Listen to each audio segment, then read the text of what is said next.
Ya, pemirsa, akankah rencana pertemuan pendahulu Puan dan Prabowo bisa menjadi pintu masuk ke jenjang berikutnya, yakni PDI Perjuangan masuk ke koalisi Prabowo? Kita akan mendiskusikan bersama Direktur Eksekutif Indonesia Political Review Ujang Komarudin dan juru bicara Prabowo Subianto Dhanil Anzar Simanjuntak. Kami telah berupaya mengundang perwakilan dari PDI Perjuangan, namun belum ada yang dapat bergabung malam hari ini. Selamat malam, Kang Ujang, Bang Dhanil. Selamat malam, Mbak Stefani, Bang Dhanil. Assalamualaikum. Semangat sekali Kang Ujang. Waalaikumsalam. Baik, saya ingin tanyakan dulu ke Bang Dhanil. Bang Dhanil, jadi kalau Bu Puan mengatakan akan ada pertemuan pendahuluan setelah Lebaran, sudah ada komunikasi ke Pak Prabowo baik dari PDIP mungkin atau dari pihak Bu Puannya sendiri terkait pertemuan pendahuluan ini? Komunikasi, maaf sebelumnya. Jadi komunikasi antara Bu Puan dengan Ketua Harian DPP Gerindra Pak Sufmi Dasko itu sudah dilakukan karena kebetulan beliau berdua sama-sama di DPR dan pimpinan DPR, banyak komunikasi intens dilakukan antara Mbak Puan dan Pak Sufmi Dasko. Jadi ada komunikasi pendahuluan dan kita berkeyakinan ba'da Lebaran, setelah Lebaran atau ketika Lebaran nanti pasti ada silaturahim antara Pak Prabowo dan Bu Megawati. Kenapa pertemuan Bu Megawati dan Pak Prabowo penting? Ada dua hal yang menjadi catatan kami. Pertama, memang ini adalah visi utama Pak Prabowo, bahwasanya watak politiknya Pak Prabowo itu adalah watak politik mempersatukan, watak politik rekonsiliatif. Jadi pasca kompetisi tentu Pak Prabowo ingin ada persatuan, ada komunikasi dan silaturahim yang baik sehingga agenda pembangunan 5 tahun ke depan itu bisa diakseleratif. Itu pertama. Kemudian kedua, tentu ini adalah upaya praksis membangun komunikasi politik dengan Ibu Megawati dan PDIP. Dalam hal ini dalam konteks Pak Prabowo kan memang salah satu visi utamanya itu adalah keberlanjutan. Nah, keberlanjutan itu bukan hanya sekedar keberlanjutan agenda pembangunan yang sudah dimulai oleh Pak Joko Widodo, tapi juga agenda pembangunan yang dulu sempat dirintis oleh Pak SBY, kemudian oleh Bu Megawati dan seterusnya. Nah, oleh sebab itu kan sekarang mantan presiden yang masih ada itu adalah Pak SBY dan Bu Megawati. Tentu Pak Prabowo berkepentingan untuk mendapatkan masukan, insight dari Bu Megawati sebagai senior. Tentu beliau punya pengalaman panjang kepemimpinan sebagai presiden pada waktunya, sehingga Pak Prabowo sangat perlu untuk mendapatkan masukan dari Ibu Megawati. Kira-kira begitu, Mbak. Jadi bukan hanya masalah konsolidasi ya, tapi juga bisa dikatakan tadi Bang Dhanil katakan meminta masukan kepada senior sebagai mantan Presiden Republik Indonesia.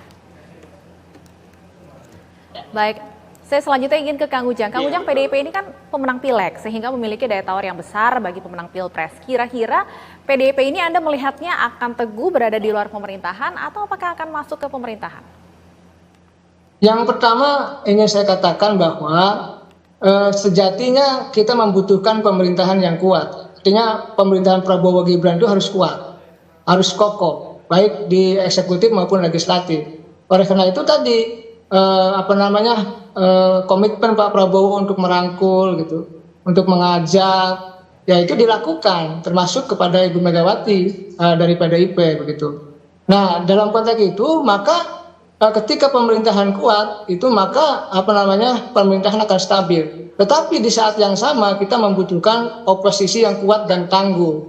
Nah, dalam konteks pertemuan Pak Prabowo dan Ibu Megawati, saya yakin saya percaya mudah-mudahan bisa terjadi dan ini kepentingannya kepentingan bangsa dan negara ya. Bukan hanya kepentingan soal partai politik semata, tetapi kepentingan yang lebih besar. Nah, ketika kita bicara soal apakah teguh di luar pemerintahan misalkan ataukah masuk koalisi Prabowo Gibran, ya saya sih melihatnya PDIP itu lincah itu ketika ada di luar pemerintahan, ketika menjadi oposisi. Lihat bagaimana begitu teguhnya, begitu kokohnya di Orde Baru, dipecah belah PDIP tetap kokoh. Di zaman PSBY 2 periode ya, satu dasawarsa kokoh juga menjadi oposisi. Nah, apakah saat ini di 2024 ketika misalkan di Pilpresnya kalah, pilihan menjadi oposisi akan dilakukan oleh Ibu Megawati? Saya meyakini iya ya, untuk menjaga check and balances tadi. Karena begini, memang sama mulianya antara di internal atau di pemerintahan Prabowo Gibran maupun di luar pemerintahan atau menjadi oposisi, itu sama mulianya, sama-sama ingin membangun bangsa dan negara dengan jalur yang berbeda, yang satu di pemerintahan, yang satu di luar pemerintahan. Kalau PDIP itu misalkan gabung dengan pemerintahan Prabowo Gibran, ya boleh-boleh saja, silakan saja, tetapi kita khawatir dalam konteks kita tidak punya oposisi yang kuat di luar pemerintahan. Kita bicara presidensial misalkan, memang kita tidak mengenal istilah oposisi. Tetapi kalau kita merujuk pada Amerika pun, Amerika yang presidensial gitu ya, ada presidensial, itu mereka ya selalu ketika Partai Demokrat berkuasa, maka Republik yang di luar pemerintahan. Ketika Republik bergantian berkuasa, maka Partai Demokrat juga yang menjadi oposisi.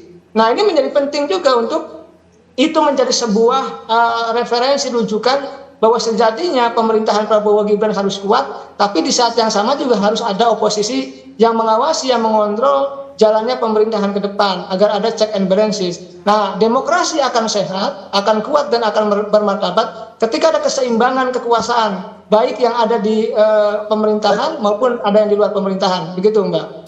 Baik, PDIP justru lebih lincah kalau berada di luar pemerintahan. Nah, Bang Daniel, Pak Prabowo sendiri sebenarnya sikapnya seperti apa jika nantinya PDI Perjuangan memilih untuk tetap menjadi oposisi atau tetap berada di luar pemerintahan? Iya, secara praksis memang pertemuan ini dibutuhkan tentu dalam rangka tadi membangun semangat persatuan. Artinya kita ingin membangun mutual understanding antara Pak Prabowo dan Bu Megawati, antara Gerindra dan dengan PDIP. Nah, kalau kemudian apakah keputusan PDIP ada di luar pemerintahan, dalam hal ini menjadi oposisi, tentu kita menghormati keputusan tersebut. Kalau kemudian berada di dalam pemerintahan, tentu Pak Prabowo akan bicara juga dengan mitra-mitra koalisi lainnya. Kenapa? Karena terus terang Pak Prabowo ingin agenda pembangunan Indonesia maju 5 tahun ke depan itu akseleratif. Makna akseleratif tentu punya kekuatan yang seimbang antara pemerintahan dengan parlemen atau legislatif. Artinya kekuatan supporting atau dukungan parlemen itu harus maksimal sehingga program-program dan agenda-agenda pembangunan Indonesia maju itu bisa berjalan dengan baik tanpa ada riak-riak politik yang terlalu berisik atau dominan, sehingga kita ingin tentu secara praktis dan itu hal yang wajar kalau kemudian ada kekuatan parlemen yang juga mendukung Pak Prabowo secara maksimal.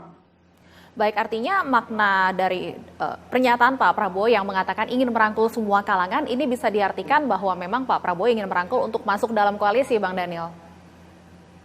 Ya, itu tadi kalau kemudian punya kesepakatan bersama, istilah tadi saya sebutkan istilahnya mutual understanding, kesepakatan, kepemahaman yang sama, yang saling dukung dalam agenda pembangunan Indonesia maju ke depan, ya tentu peluang untuk berada di dalam pemerintahan PDIP itu sangat terbuka. Kalau tapi kemudian pertimbangan PDIP berada di luar pemerintahan juga kita menghormati. Jadi dalam konteks ini Pak Prabowo kepentingan besarnya itu adalah bagaimana agenda Indonesia maju itu bisa akseleratif ke depan. Baik, Kang Ujang, kalau Bu Puan kan mengatakan bulan Oktober masih lama. Kira-kira kenapa sih harus menunggu bulan Oktober untuk menentukan sikap bagi PDIP? Apa yang akan menjadi pertimbangan atau memberatkan PDIP jika nantinya memutuskan untuk masuk ke koalisi Prabowo Gibran, Kang Ujang?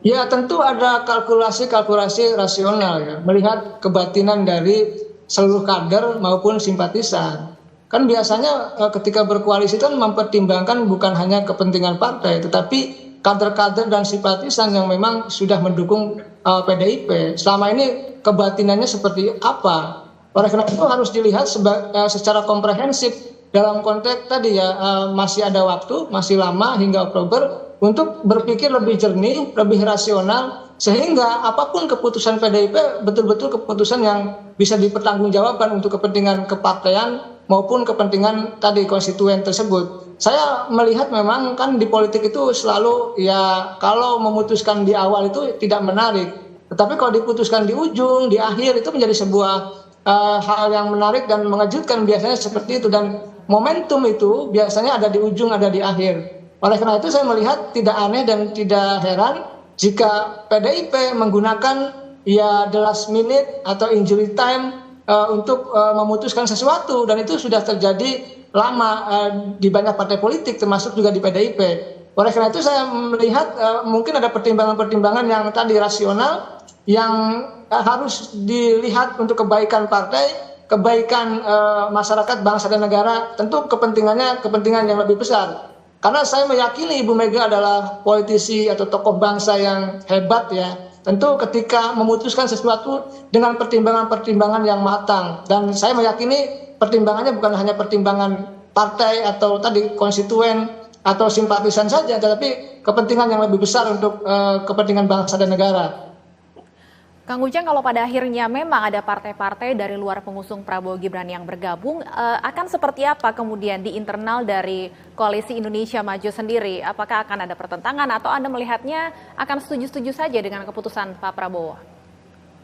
Yang pertama kan gini Mbak, ada sebuah kebutuhan ya untuk merangkul kubu yang kalah. Kenapa? Kalau kita bersandar atau Prabowo bersandar kepada Koalisi Indonesia Maju yang katakan ada 4 partai, Golkar, Gerindra, PAN, dan Demokrat, maka itu kekuatan di parlemennya kurang dari 50%. Jumlah kursi itu kurang dari 50%, artinya kekuatan KIM atau koalisi pendukung atau pengusung Prabowo Gibran itu masih kecil, tidak mayoritas, maka akan mudah digoyang. Tadi apa yang disampaikan Bang Dhanil benar. Kalau tidak mayoritas akan sulit.